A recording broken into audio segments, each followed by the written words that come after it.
Get Jazz, 90.7 FM WTCC, Springfield, Massachusetts. The views and opinions expressed on this program are solely those of the participants and do not necessarily reflect those of the staff or management of WTCC Radio or Springfield Technical Community College. We are 90.7 FM. We are WTCC here in Springfield, Massachusetts. Music just came your way for the last 30 minutes of Heshima Moja, and today we are joined with Heshima, a musician and vocalist whose sound blends musical exploration with jazz roots. And we're talking about his journey into music, relationship with jazz, and how he continues to evolve as an artist while honoring the art and traditions of jazz music. Welcome, Heshima. How are you? Hey, Donyel, how are you? I'm doing great. Again, twice in 1 week. It feels like 3 times because we saw each other on Saturday. That's right, we did. So I've been around all week. I know, I love that. When you're in town, it's always a great time to reconnect. And Absolutely. I hear you're doing a couple things in the city, so we'll get into that later in the conversation. But as I was thinking about, this conversation, I'm like, I've known Heshima like forever, like through my dad, DJ Felton. Right. And then I would say over the last 5 years or so, like we've developed our own personal relationship through the music. Yeah. And I'm like, I don't think I've ever heard like how Heshima got started in music. And I'm like, I know like who you are present day and your music, but I'm like, how did I hear like just the other day when we were on the panel, we were talking about like you being rooted in like straight ahead jazz, but I'm like, how did Heshima get into the music? So I kind of just wanted to start with that. A lot of people know you, but I'm like, I didn't know, so I know someone else may not know either. And that's a great place to start, and I'm happy to start there. For me, I had this really amazing relationship with my grandmother. I was so fortunate, and so my grandmother always had music playing. My grandmother loved to dance around the house while she cooked and while she cleaned. Love that. And so music for me was just present, and I connected to so many beautiful memories. So, I'm old enough to where I remember the days when elementary schools had budgets, to offer music lessons. Mm-hmm. And so I started on the violin. In the 4th grade. My grandmother rented me a violin, and I went to my violin class after school a couple of days a week. And unfortunately, I was really excited about the violin, but I remember my first foray into studying music, I didn't have such a positive experience because I'm a left-handed person. So no one ever really kind of told me, well, if you start out playing an instrument, your brain is so amazing that it will adapt. So I had my violin in my hand with my classmates, but I was the only one with the violin going in the opposite direction. And I remember this music teacher coming in. I don't remember her name, but she came in and she started yelling at me. What are you doing? What are you doing? And I'm just, I'm bright-eyed and ready to go. I said, I'm here to play the violin. And she said, you can't play the violin that way because you'll never play in the symphony. And I was in 4th grade. I was like, what's a symphony? I didn't even know what a symphony was. And so I only stuck with the violin for about 6 months. But then, one of the music teachers in the school kind of recognized, she heard me kind of singing, so she stuck me into the school choir. Mm-hmm. And so for a number of years, up to probably 8th grade, I was singing in the school choir and trying to write songs like a lot of my classmates. And when I was about 15 years old, I got into my first band, and they didn't have a bass player. And I said, I'm here to sing. They said, well, that's great, but we need you to play bass because we don't have a bass player. Yeah. And so they handed me a bass from sitting around their house, I guess, and I started plucking away at the bass. And so that's kind of how I got started, and it was just pretty much playing whatever everybody else was playing, rock or pop or whatever that band was playing when I was 15. And then, I made a decision that I wanted to pursue music. And the band teacher said, well, I want you to hear this. And he put on a Duke Ellington record. And I wasn't so excited about the Duke Ellington record at 15. Right. I didn't quite know that. By that time, I was kind of a hip-hop head. But then he put on a Jaco Pastorius record. And I said, wow, you can do that on the bass? Yeah. And that was it. That kind of got me excited. Right. And that was the beginning of the journey for me. And I was a loner. So practicing wasn't an issue because I didn't really hang out so much. So I just kind of locked myself in my room and started practicing. Yeah, I think that's awesome. I love to hear that story because I didn't know that. Yeah, a lot of people And don't. just the fact that I always hear a lot of people's stories, and you play the bass and you're a vocalist, but Right. You played violin, and I always think it's interesting, like when I hear people tell stories from when they were younger, and they always have like that one teacher, Yeah. that said something to them, it just breaks my heart because I feel like you said you're in the fourth grade. Fourth grade, so you didn't even know what however the old that symphony is, was. 8 or 9 years old, or whatever. Right, and it's just like crushing dreams. Obviously, you living out your dream now, so she didn't Right. crush anything, but Just redirected me. yeah, it just always baffles me because I hear so many stories about that, and I just want to say, like, right now, like, I wish we would stop limiting children and Yeah. people as a whole to what they can do, and it's okay to be different. If you're left-handed or you decide to do something differently, like, that's okay, and you should hone into that instead of discouraging, or if she didn't know how to do that, then directing you Yeah. in the right direction. Well, I guess I learned over the years as I studied more and as I started to also get the opportunity to teach that, there's an African proverb that says to be a teacher is to be a student twice. And so when you start teaching other people, you start realizing just how much stuff you've absorbed. Right. And so I realize now as an adult, that violin teacher probably absorbed a lot of really toxic teaching methods from whoever she learned from. And so she really couldn't do anything but pass that on. Right. And so, the responsibility now that I feel later on today, I'm going to be heading down to the Conservatory for the Arts to do a vocal master class. And, Nice. every time I get the chance to teach, I'm reminding myself, okay, first of all, these students didn't come up the way I came up. Right. They didn't come up in the same social context, the same musical context.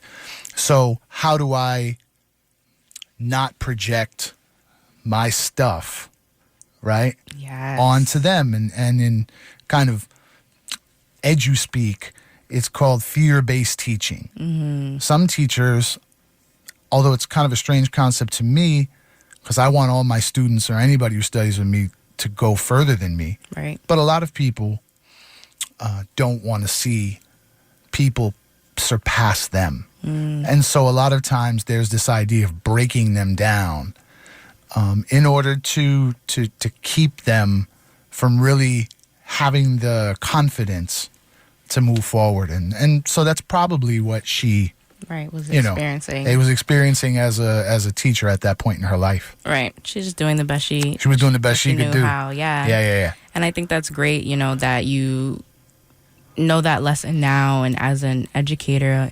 how do you go about a little bit more in depth of like not teaching with fear, because you just said, not projecting onto your students. And I'm an educator too, and I had an instance like that where the high schoolers, they will call you out on, whatever. And I'm grateful that I'm in a place where I'm like, I'm sorry if you thought I was projecting something onto you, and, acknowledging that. And being able to communicate to them that, yes, we do want them to go further than where we are. 100%. And we just are just trying to teach them. So how do you as an educator, you're doing this master class on vocals today, how do you encourage your students and lead without fear? Well, I think really the simple answer is that it's about having a commitment to constantly self-reflect. Where am I?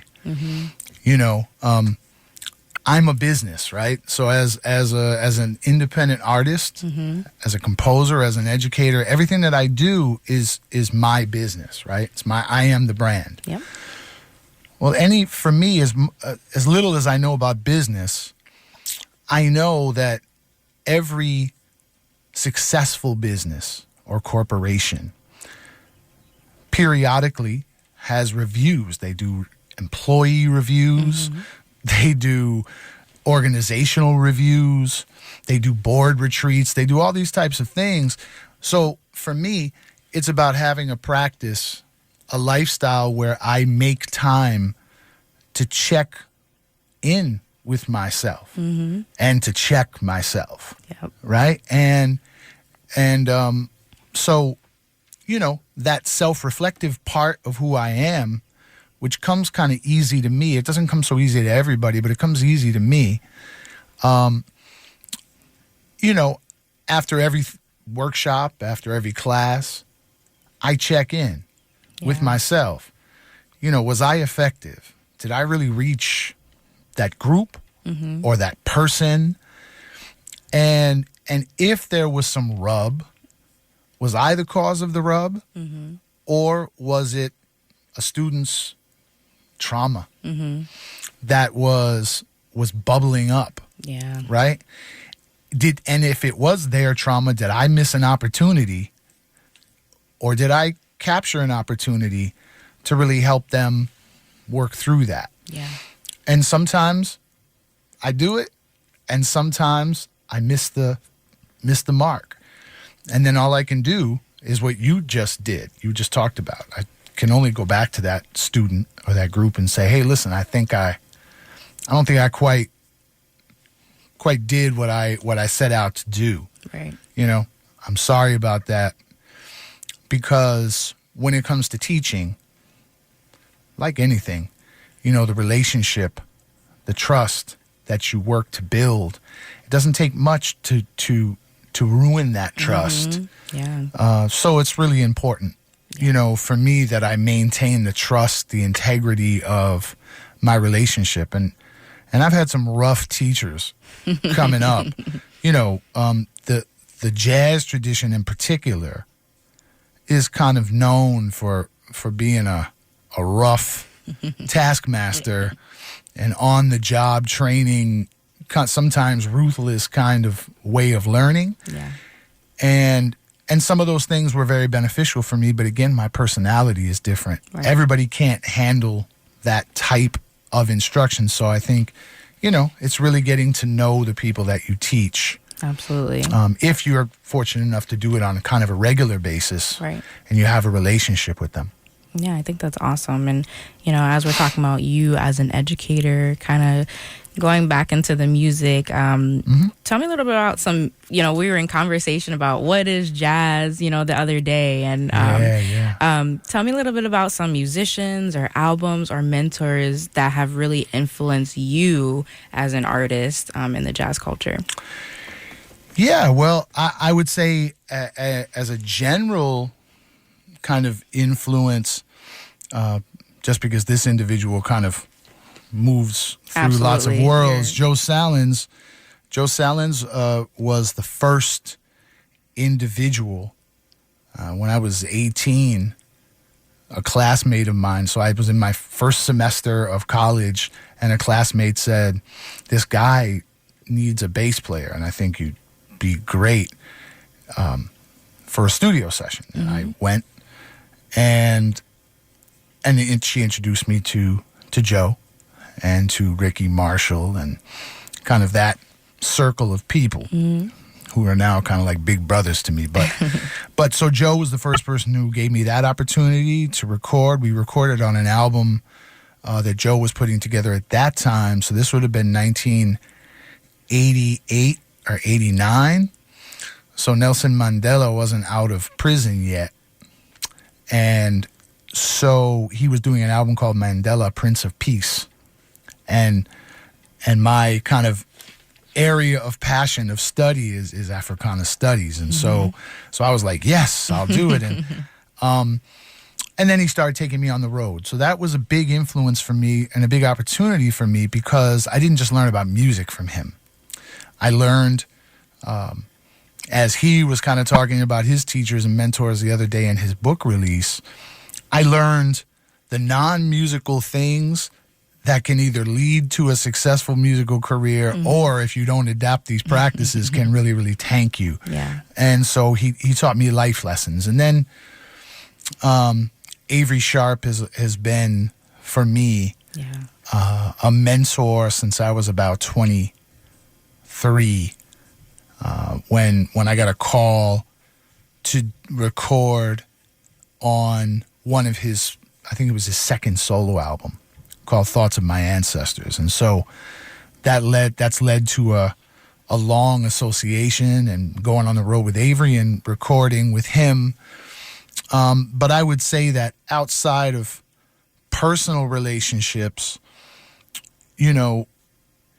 John Coltrane for me has always been a massive blueprint, if you will, just in terms of his commitment, again, to self-reflection, his journey through addiction, and then to kicking his addiction, his obsessive commitment to his instrument and to his craft, that type of thing.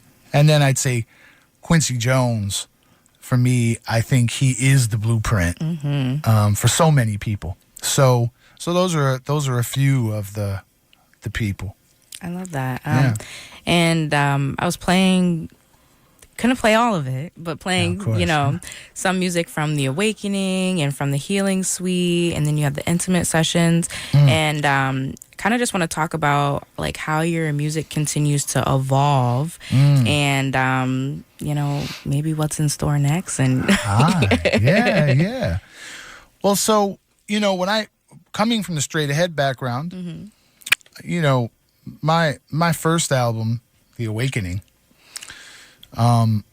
was very much in line with where I was when I started the process of not only thinking about recording, but also composition. For me, my goal always, first and foremost, was to be a composer, more so than a bass player or a vocalist.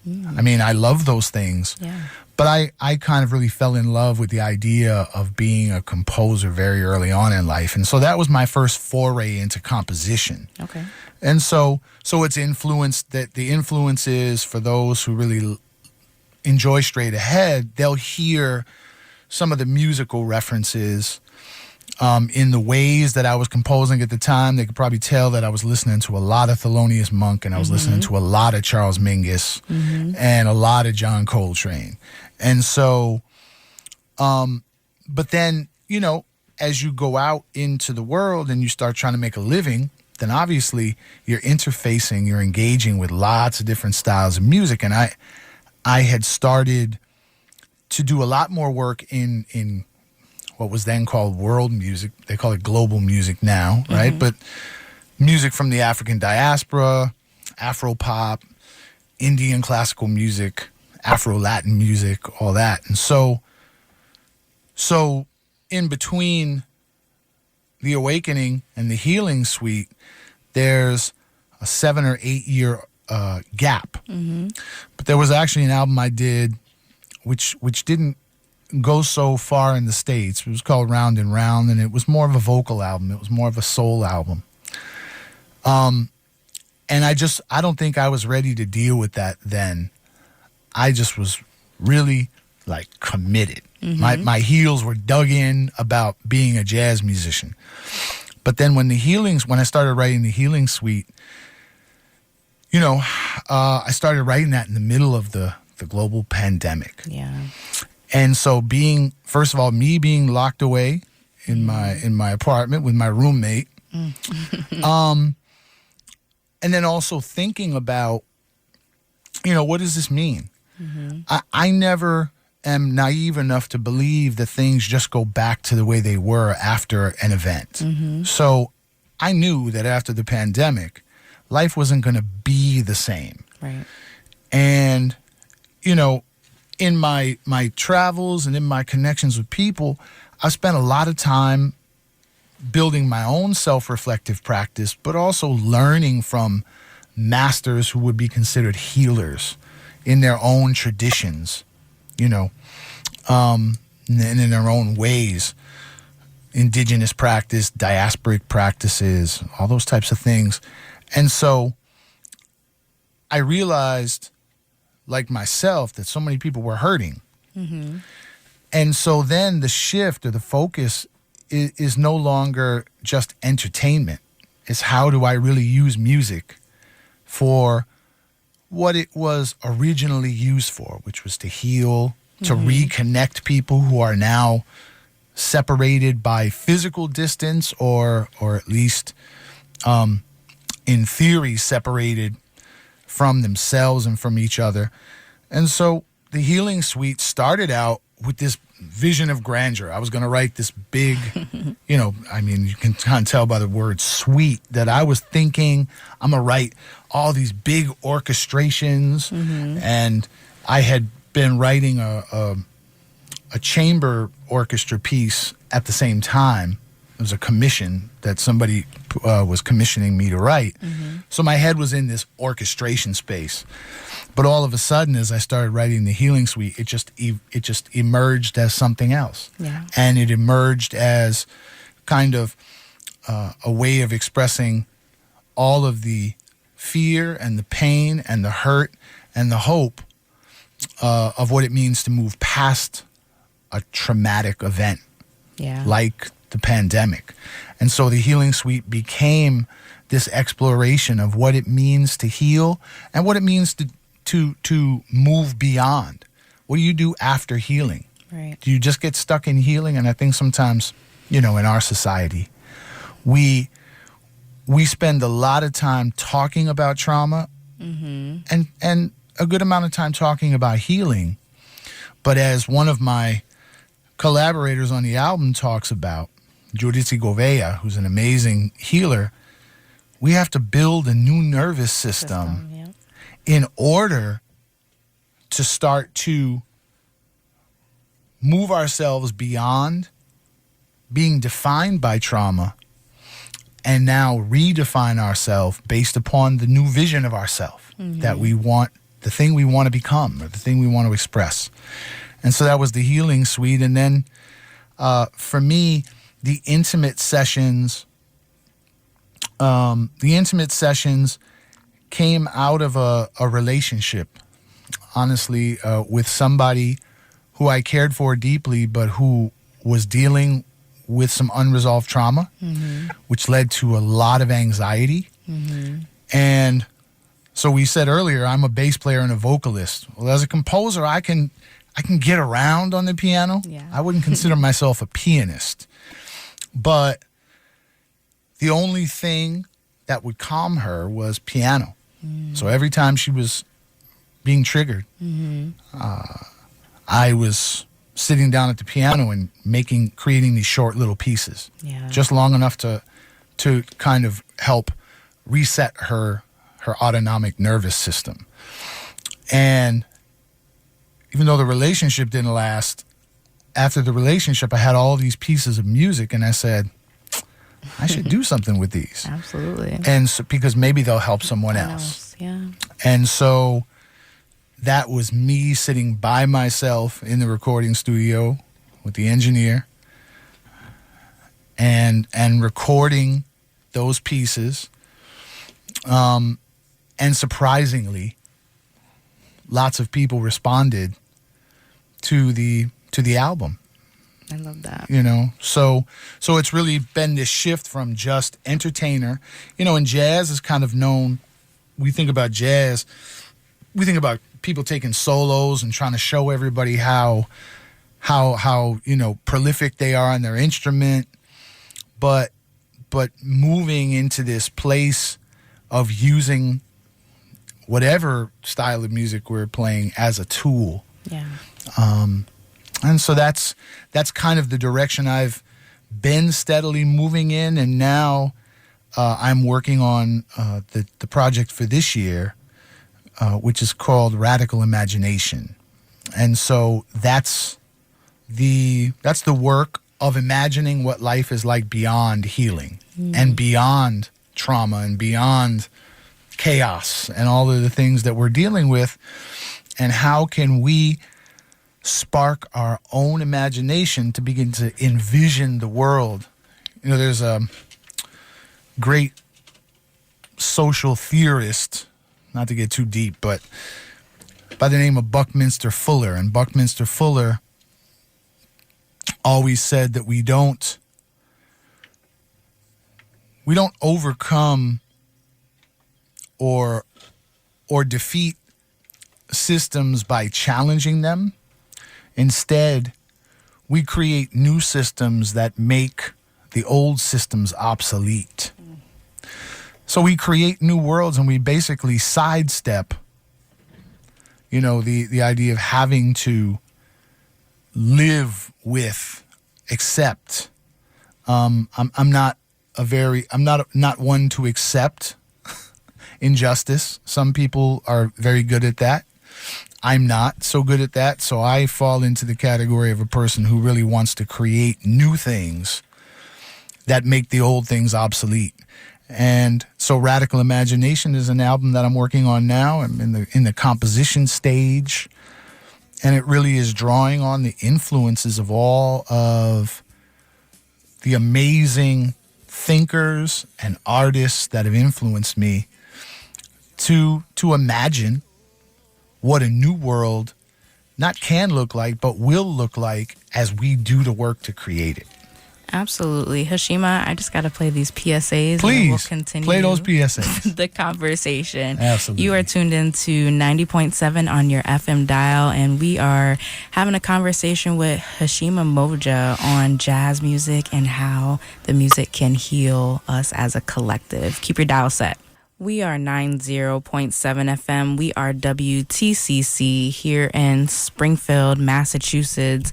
Right before those PSAs, we were having a conversation with Heshima Moja, and we were kind of just talking about how he's evolved as a composer, a bassist, a vocalist, an educator, and how he is using music to heal. And I kind of just want to talk about some of the things you've been doing. Sure. You're in Springfield. You live in New York, Yep. and you've been in Springfield the last week or so. Yeah. Doing some things in the community, and if you don't mind sharing some of the things that you got going on. Sure, yeah. There's a lot of great things happening. You know, as I mentioned earlier, I'm headed down to the Conservatory for the Arts, just down the block. Absolutely. To do a vocal masterclass. The head of the music department there, Marcos Carreras, invited me. We've known each other for quite some time, and so I'm going to do a vocal masterclass with them, but also kind of talk to them about the realities of pursuing a career in music. You know, it's one thing to romanticize that idea. It's another thing to have to pay the rent and buy the groceries, right? And then tomorrow, I'll be at the Hope Center. Marcos has arranged or put together what he's calling the Grand Slam of a cappella music. So a cappella vocal groups from throughout New England are coming through, and so he's asked me to be a judge, along with Javier Colon, who was the season 1 winner of The Voice, and then there's some other professors that are coming through from different institutions. So we'll be down there all day, and I think doing some workshops. And then to the public, the doors open at 6:30. So if people want to come through to that event at the Hope Center, that's going to be great. And then I come back in a couple of weeks, and I'll be at Holyoke Public Media, actually doing a concert there that's centered around this idea of music and healing. So it'll be jazz based, but I've come to call the brand of music that I play sonic rituals at this point, because I'm kind of engaging ritual with performance. And so we'll be doing some music from my past couple albums and then previewing some of the new music that's unrecorded. And I've got a couple of great musicians, Joe Ferraro on piano and Renee Gonzalez on drums and percussion. And we'll be there on the 16th of May at 7 p.m. And I'm also doing that as an attempt to really give back. So we're just kind of asking people to bring non-perishable food items to be donated to the open pantry of Springfield, so that we can also, give something back to the community. We're in a time of great struggle. Yeah. People are struggling to make ends meet. Mm-hmm. And I always was taught, my grandmother always kind of taught me, look deeply into the eyes of the people you walk past in the street. And they may have a smile in their mouth, but look at their eyes and really look and see, and you'll be able to develop the muscle or develop the skill of being able to see just sometimes how people are really struggling, the things they're going through, and sometimes they're smiling because they're on autopilot, but the reality is that they're also trying to figure a lot of things out. And so, I've been very fortunate. I've lived my whole adult life as a musician, traveling the world. And so in a lot of ways, living a really privileged existence. Even when I go to other places in the world, I mean, most people don't get the restaurant shut down for them in the hotel or the whatever, but because of who I've worked with, getting that type of treatment, where right down the block in some place that I'm playing, a lot of people may be struggling to exist. And so I think that it always reminds me,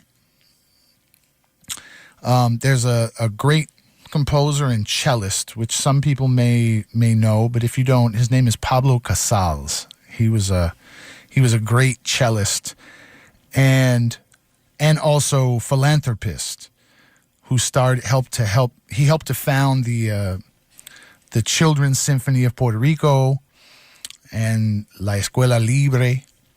And he always had this saying, which I actually have on my wall. I'll say it in English because obviously he said it in Spanish, but he said, I'm a man first and I'm an artist second. And as a man, my job is to defend human dignity. And I'll accomplish that through music, which is the only weapon that God has given me. And so I always remember, and my mentors always reminded me, and my grandmother always reminded me, don't get so full of yourself that you think that you're something special because you can play an instrument or sing, because that could all go away in an instant.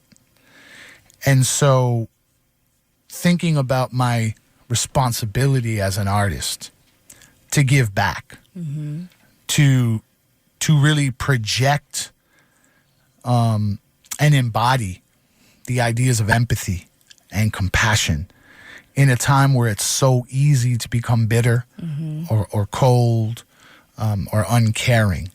And so this concert at Holyoke Public Media in Holyoke, Massachusetts is one of those attempts to model that behavior. That's all I'm doing is modeling. I'm not telling anybody else what to do. You can do whatever you want to do. But for me, if I can embody and I can model that behavior, hopefully somebody else will benefit from the donations, families will benefit, and people will start to remember. Because I think often, Donyel, people talk about how we need to fix broken things. Society's broken. Society's not broken. Society's functioning exactly the way it's designed to function, unfortunately. But what we do need to do, because it's so easy to forget, is to simply remember our humanity, ourself. Mm-hmm. Remember what it was like for you to be scared or feel lost or feel confused. And all you really wanted in that moment was someone to acknowledge you're not alone. Mm-hmm. And I live by the philosophy of Ubuntu. I live by the philosophy of I am because they are.